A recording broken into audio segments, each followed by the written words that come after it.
가게사는 증시 각도기. 안녕하세요. 증시각도TV 시청자 여러분, 투자자 여러분, 도기마을 여러분, 그리고 10만 금융연사 여러분 모두 반갑습니다.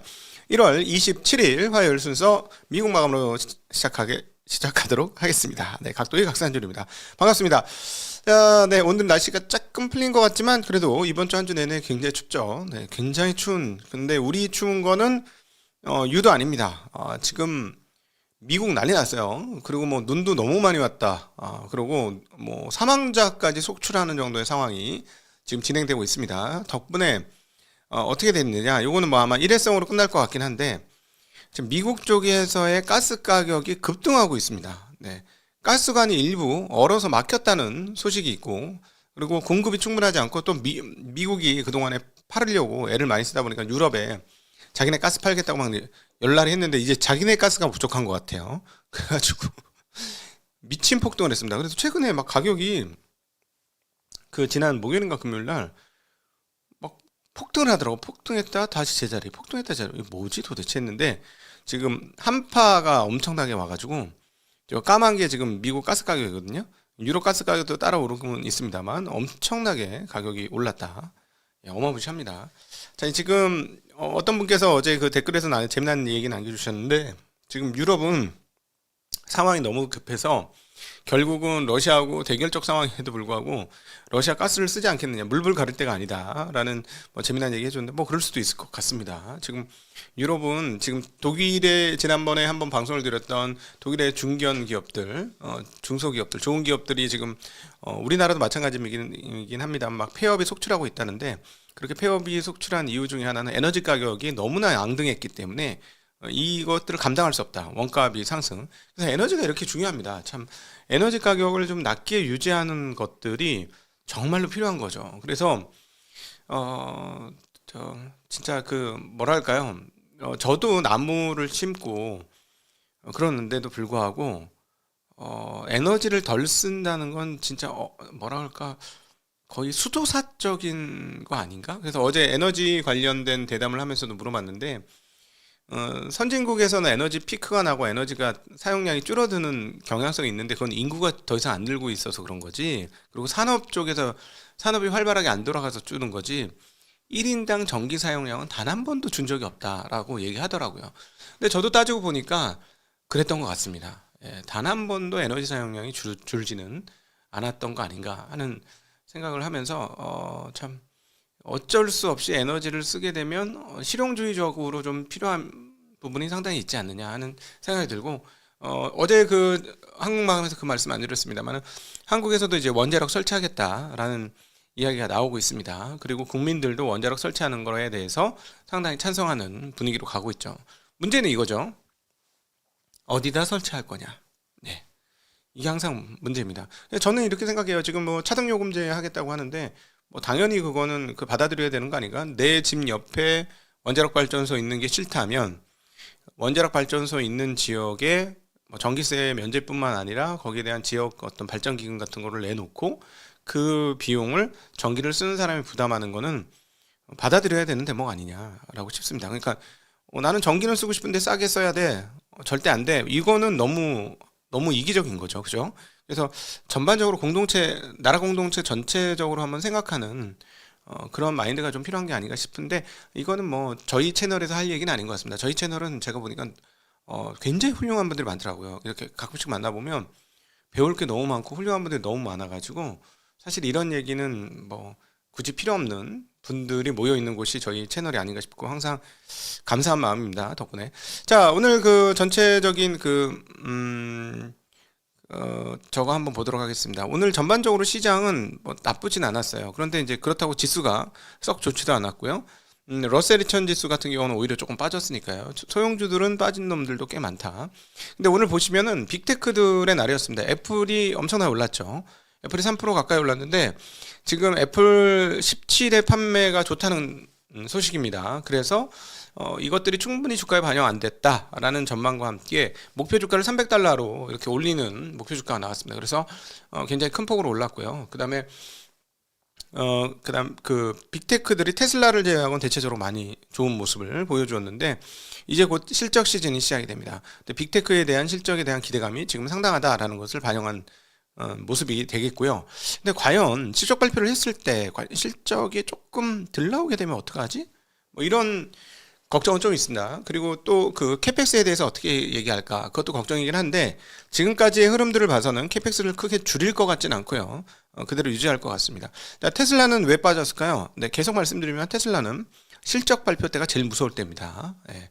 왜냐면은 그 실적이 도저히 현재 주가를 설명해지지 못하고 있기 때문에 지금 테슬라의 주가는 미래 성장에 대한 반영이 제가 보기에는 전체 주가의 한 7할쯤은 되지 않을까 싶기 때문에 오히려 실적 발표가 매우 두렵죠. 왜냐하면 실적은 나올 게 뻔한데 그 주가는 미래의 성장을 반영하고 있으니까요. 자, 그리고 그동안에 많이 올랐던 인텔이 어제 폭락한 이후에 추가적으로 엄청나게 큰 폭으로 하락을 했습니다. 그러니까 실적이 너무 나빠.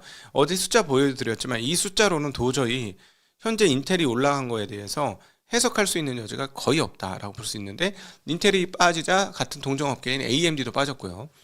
그렇게 되자 마이크론 테크놀로지 오랜만에 빠지는 그런 양상을 보여줘서 좀 특징적인 시장 흐름이었다. 이게 말씀드릴 수 있겠습니다. 반면에 보시면은 장비주들은 대체적으로 올랐어요. 그것도 웃기죠. 네, 이 장비를 제일 많이 쓰는 업체가 바로 오늘 떨어진 마이크론 테크놀로지, AMD, 인텔인데 얘네가 떨어졌는데도 장비주들은 올랐다. 즉 지금 설비 증설은 계속될 것이다라는 믿음이 있다라고 볼 수 있겠습니다. 자, 그다음에 미국이 셧다운 우려가 다시금 점화되고 있습니다. 그 미네폴리스에서 총격 사망 사건이 발생했어요. 뭐냐면 이민세관 단속국이 시민을 총으로 쐈다는 겁니다. 그러니까 뭔가 오해가 있었겠죠. 오해가 있어가지고 사살을 해가지고 여기에 대해서 민주당이 발끈했습니다. 그래서 예산안 통과에 협조하지 않겠다라고 민주당이 얘기를 했고요. 특별히 그 이민세관 단속국을 관리하는 국토안보부의 예산을 따로 처리해야 되겠다라고 지금 민주당이 강하게 어필을 하고 있는 상황입니다. 그래서 30일까지 예산안이 통과되어야 하는데 요거 문제가 불거졌기 때문에 다시 연방정부가 셧다운될 수 있다라는 전망이 나오는데 이번에는 시장이 1도 반응을 안 하고 있습니다. 그거 조금 놀라운 대목이죠.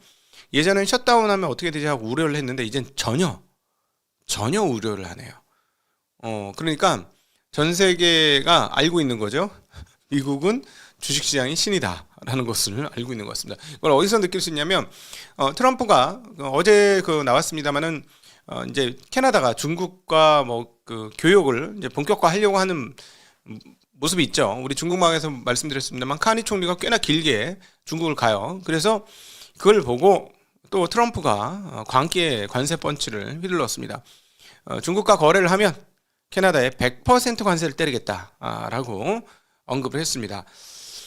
근데 여기에 갑자기 꼽사리로 현대차 관련된 뉴스가 되겠죠. 한국 자동차에 대한 이야기가 또 갑자기 꼽사리 끼었습니다. 방금 얼마 전에 올라온 소셜인데요. 트럼프 대통령은 한국 국회가 한국과 미국과의 합의를 지키지 않고 있다라고 하면서 이에 따라 난 자동차, 목재, 의약품 등 기타 모든 상호 관세를 15%에서 25%로 인상한다라고 이야기를 했습니다. 네, 그러니까 대한민국 국회가 합의를 이행하지 않는다는 건데 7월 30일 지난해 7월 30일에 양국 모두를 위한 위대한 합의에 도달을 했고 10월 29일 본인이 한국을 방문했을 때 이 조건들을 재확인했는데 한국 국회가 아직도 이것을 승인하지 않고 있다. 그래서 이 역사적인 무역협정을 법제하지 않았기 때문에 이는 그들의 권한이기도 합니다. 이렇게 얘기했어요. 그래서 여기에 맞춰서 너희들이 그렇게 할 수 있지. 그래서 무역협정을 법제하지 않았으니 나는 관세를 15에서 25%로 인상하겠다라고 이야기를 했습니다. 뭐 아까 뭐냐 목재는 우리나라가 수출해? 사지 않아?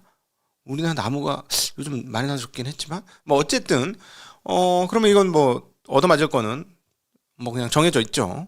자동차입니다. 뭐 제약도 있기는 있는데 근데 뭐 가장 눈에 띄는 거는 최근에 오른 주식이 더 얻어맞을 테니까 자동차, 일부 제약 뭐 이런 쪽이 오늘 좀 타격을 받지 않겠느냐. 근데 미국은 어떻게 되냐면 그냥 무시하고 넘어가요. 주식시장이.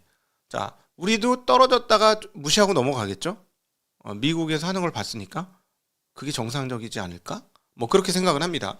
자, 그다음에 오늘 초미의 관심사는 지금 주식시장에 지금 그 몇 주째 초미의 관심사는 일본 엔화의 흐름입니다. 지금 다카이치 총리께서 이게 너무 투기적인 흐름이다라고 경고를 했어요. 블룸버그가 보도를 했습니다. 다카이치 총리가 이거 너무 투기적으로 하는데 우리가 개입하겠다라는 얘기를 했습니다.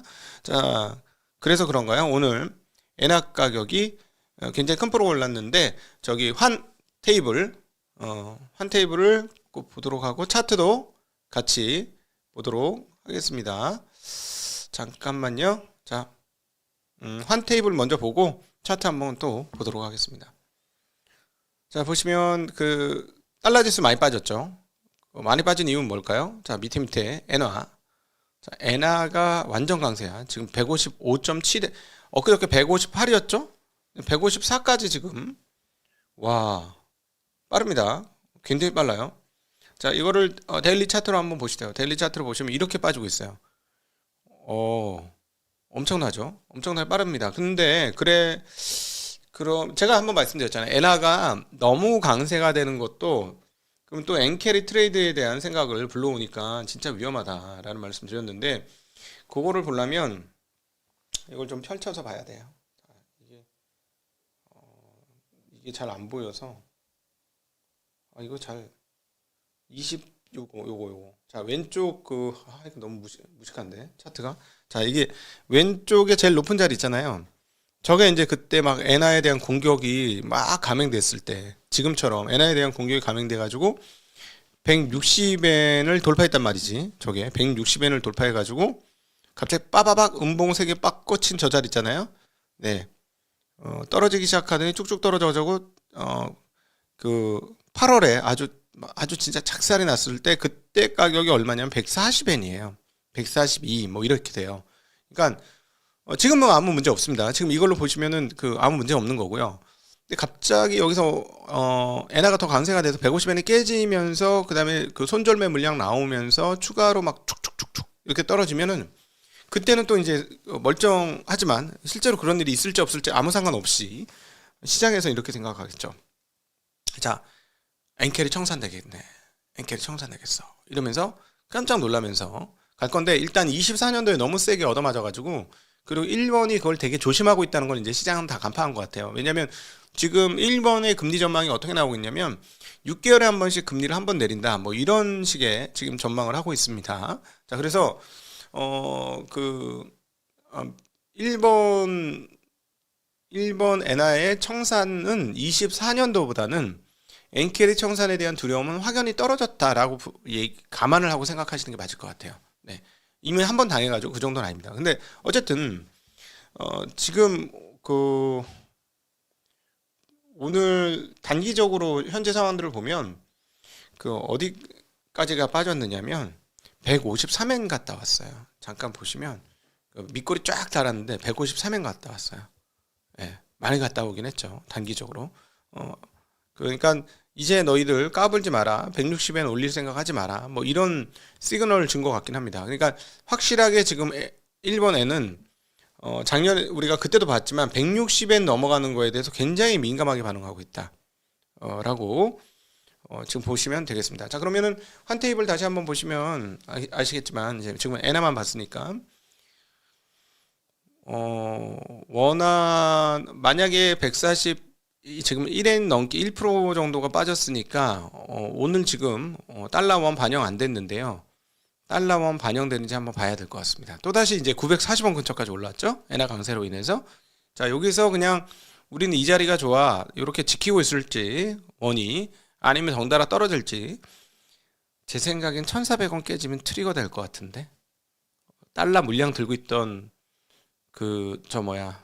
기업들이 달러 물량 풀 것 같은데 이러면서 어이 김 과장 저기 다 원화로 바꿔놨지? 어이구 환 좋던데 이제 막 떨어진다. 원화 다 바꿔놨지? 사장님 저기 달러 갖고 있으라고 하신 거 아니었어요? 뭐? 너 임마! 너 그 밥 먹고 하는 짓이 뭐야 그게? 월급 받고 너 그거 잘하라고 한 건데 뭐 하는 짓이야? 뭐 이렇게 될 수도 있어요. 네. 다 남 탓이지, 다 남 탓. 이씨! 막 이러면서. 그럴 수도 있어요. 야. 그래서 급하게 움직이면 안 되는 거야. 환히 급하게 움직이면은 일하는 사람들 잘립니다. 잘못하면은. 야, 내가 월급 주고 네가 그거 하라고 했는데 네가 지금 뭐 하는 거니? 막 이러면서. 자, 그럴 수가 있죠. 제가 그랬다는 건 아니에요. 설마. 저희는 환히 없어. 자, 환히 없습니다. 저희는. 네. 오해 마시길. 뭐 미국 국제 팔은 거? 그건 뭐 어떻게 하늘에 맡겨야지. 네. 자, 역시 잘못 팔았어. 금리 보시죠.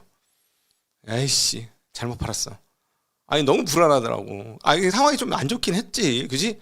안 좋았잖아. 인정해 주세요 좀.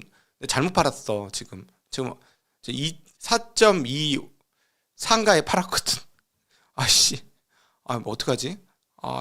근데 불안했거든. 불안해가지고 도저히 안 되겠다. 근데 문제는 뭐냐면 뭐라고 하면서 팔았냐면은 저희가 지금 원이 최약세니까요. 뭐 이 정도로 그냥 약간만 먹고 파는 걸로 하시죠. 불안해서 못 있겠어요. 대신에 환해서 먹었으니까 됐죠. 근데 그 사이에 지금 환전을 해야 되는데 지금 원화가 뚝 떨어졌어. 지금 엔화 때문에.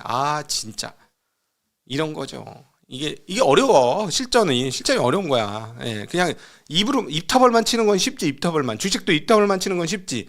실제로 해봐라. 그게 쉬운가? 네, 어렵습니다. 네. 안타까운 소식을 전해드렸습니다. 자, 그럼에도 불구하고 여기서 번쩍번쩍 빛나는 것이 있으니 금값이 끝도 없이 오르고 있습니다. 금과 은이 번쩍번쩍 빛납니다. 네. 야, 끝도 없이 올라. 네. 자, 구리 가격도 올랐고, 알루미늄도 올랐고, 그냥 다 올라, 그냥 다. 내가 가진 돈 빼고는 다 오르는 것 같아. 지금 그런 상황입니다. 자, 그리고 이거 어제 말씀드렸어야 했는데 어제 이제 이거를 얘기를 못 해가지고 국민연금 한국 소식입니다. 이건 미국 시황에서 한국 소식 전해드려 죄송한데요. 자, 국민연금이 비중을 유지하기로 발표했습니다.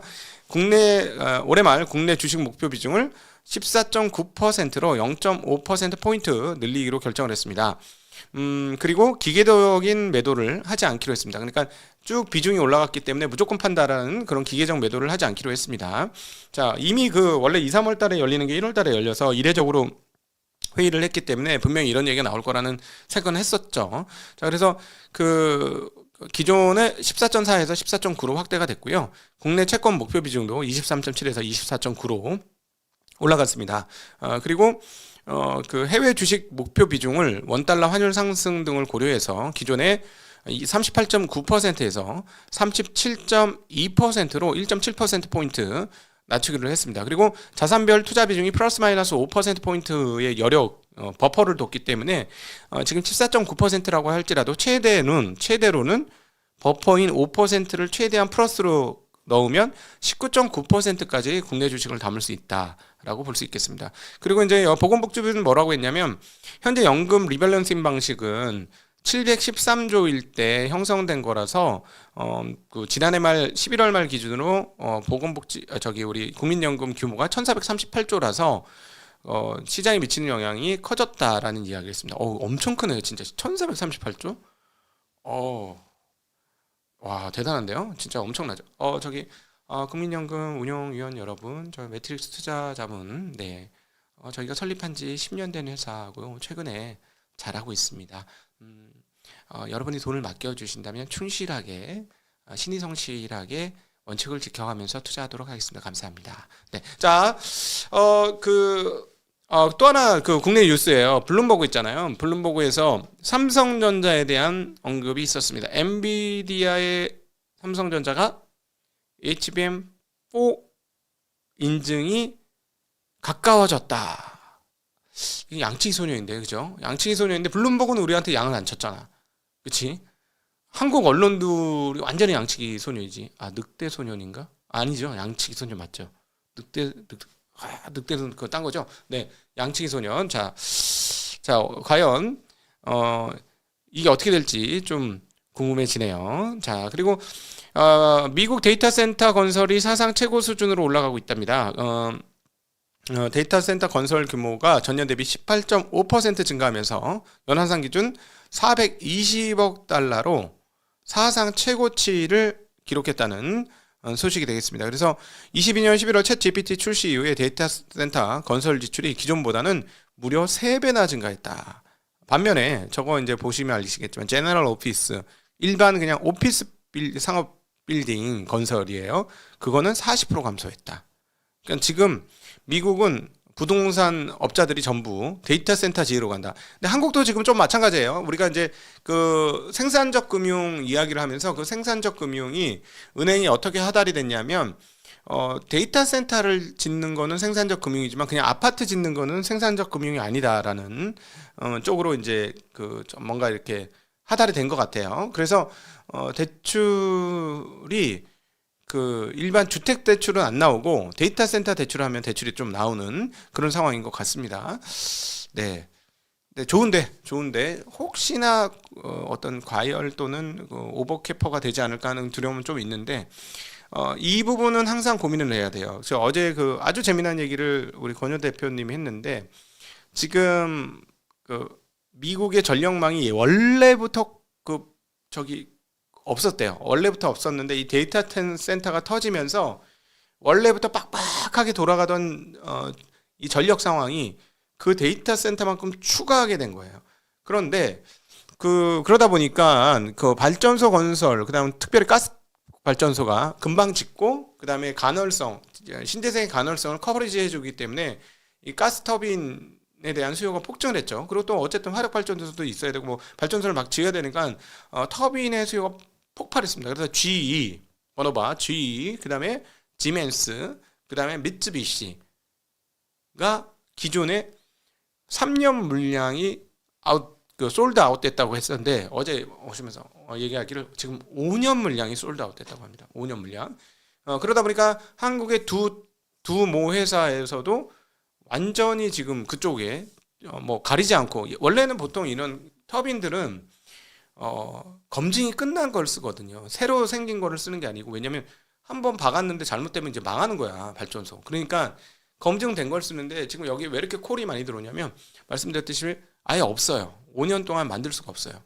그런데 놀라운 게 여기서 아주 재미난 얘기인데 이거는 반도체 투자하시는 분도 같이 기억하셔야 되는데 G 버너버나라든가 G맨스라든가 이런 회사들이 그런데 설비를 증설하고 있느냐?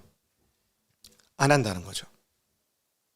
반도체 지금 한국 메모리하고 똑같아요. 그래서 제가 계속 말씀드리면 수요가 증가한 부분도 있겠으나 더 큰 가격 폭증의 이유는 공급이 늘지 않기 때문이다 라는 말씀드렸는데 똑같더라고요. 자, 왜 그러냐면 GE라든가 지멘스가 과거에도 경험을 했는데 이 데이터 센터를 발주할 때 어떤 식으로 발주를 하느냐, 한 군데하고 직거래 해가지고 하는 게 아니고, 그게 아니고 이렇게 한 네다섯 군데다 이렇게 쭉 뿌린다는 거예요. 네다섯 군데 쭉 뿌린대.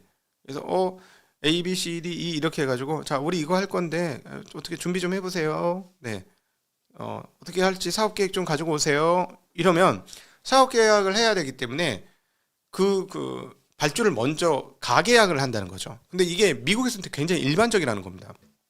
네, 한국에서는 이게 일반적이지 않기 때문에 여기에 뒤통수 맞는 기업들이 굉장히 많다는 거예요. 근데 미국에서는 요 5개 발주받은 기업들이 다 어떻게 되냐면 가스터빈 회사한테 가스터빈 우리한테 팔아주세요. 근데 그게 조건부 계약이에요. 조건부 계약이라서 앞으로 데이터 센터 짓는 게 확정되면 우리가 사겠습니다. 이런 계약 조건을 달아가지고 계약을 한다는 거예요. 그래서 지금 5년치 물량이 없다고는 하지만 이 중에 가수요가 엄청나게 많다는 것을 GE라든가 지멘스가 잘 알고 있다. 그렇기 때문에 어떻게 한다? 추가 증설을 안 한다. 왜냐면 증설하고 나서 오더 컷 딱 나와서 우리 완전 바보 된다는 거를 너무나 잘 알고 있기 때문에 안 한다는 거예요. 지금. 네, 그런 상황이라고 합니다. 한국의 메모리 업체들도 지금 갔습니다. 네, 내가 여기서 증설을 해? 내가 22년도에 내가 봤잖아. 니들 너 그렇게 산다고 니들 오더 그렇게 주고 나왔어 말이야. 22년도 후반에 다 만들어 놓고 이거 갖고 가세요 이랬더니 죄송해요, 미안해요, 안 필요해요, 내가 그걸 경험했잖아, 내가 이가 갈려 이러는 지금 상황이라는 거지. 예. 이가 갈려서 더 이상 공급 증설에 적극적이지 않다 하는 상황이 되겠습니다. 네. 하여튼 재미난 얘기고 지금 뭐 삼성전자 HBM4 컬 테스트 임박 블룸버그 보도에 대해서 그러면 삼성만 통과했느냐라고 얘기가 듣는데 잘 모르겠어요. 그런데 어쨌든 삼성전자가 이번에 조금 잘했다는 거는 분명히 맞는 것 같습니다. 확실히 리더십이 정말 중요하다. 전영현 부회장님 훌륭하십니다. 감사합니다. 네, 역시 대단하시네요. H공대 훌륭합니다. 네, 카이스트 훌륭합니다. 훌륭한 학교들이에요. 네. 덕분에 저희 투자자들이 얼마나 감사한지 모르겠습니다. 좋은 날을 맞이했습니다. 네. 자, 그리고 네, 됐습니다. 요 정도로 뭐 정리하도록 하겠습니다. 오늘도 함께 해주신 모든 분들 진심으로 감사드리고요. 제가 이제 지역이 조금 이 여의도로 광화문보다 조금 멀어지다 보니까 준비할 시간이 조금 딸려서 조금씩 늦게 시작한다는 점 양해를 부탁드리겠습니다. 함께 해주신 모든 분들 진심으로 감사하고 행복한 하루 되십시오. 안녕.